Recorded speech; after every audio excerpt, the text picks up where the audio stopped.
أعوذ بالله من الشيطان الرجيم. بسم الله الرحمن الرحيم. كذبت قوم نوح المرسلين إذ قال لهم أخوهم نوح ألا تتقون إني لكم رسول أمين. صدق اللہ العظیم. سورہ الشعراء کا ہم مطالعہ کر رہے ہیں.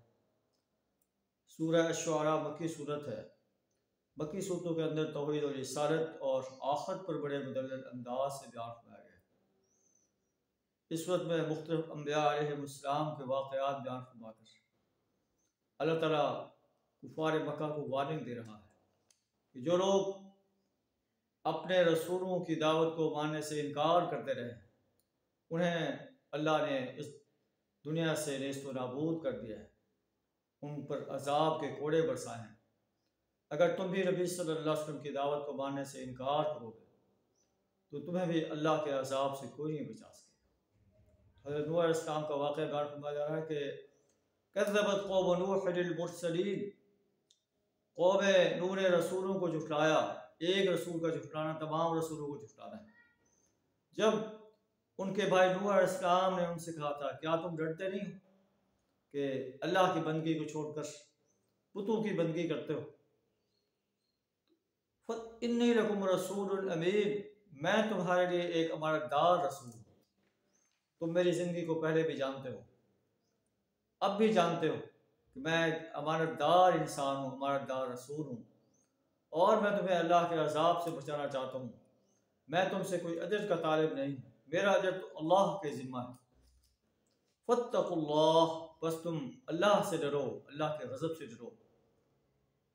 وَأَطِيعُونِ، اور میری اطاعت کرو.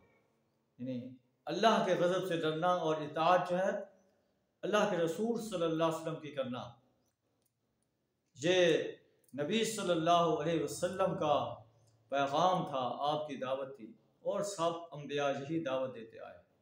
انہوں نے کہا کہ ہم آپ پر ایمان لائیں.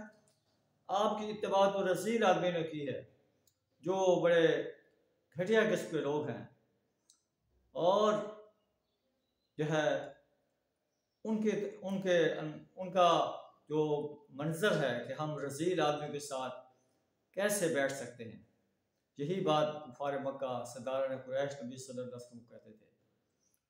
تو اللہ فرماتا ہے ان حسابهم الا علی ربی لو تشعرون، ان کا حساب تو میرے رب کے ذمہ ہے، کاش تمہیں شعور آ جائے. میں ان لوگوں کو اپنی مجلس سے نہیں اٹھا سکتا، میں تو ایک کھلا ڈرانے والا ہوں. وہ دھمکی دیتے ہیں کہ اے نوح اگر تو باز نہ آیا تو مرجومین میں شامل ہو جائے گا.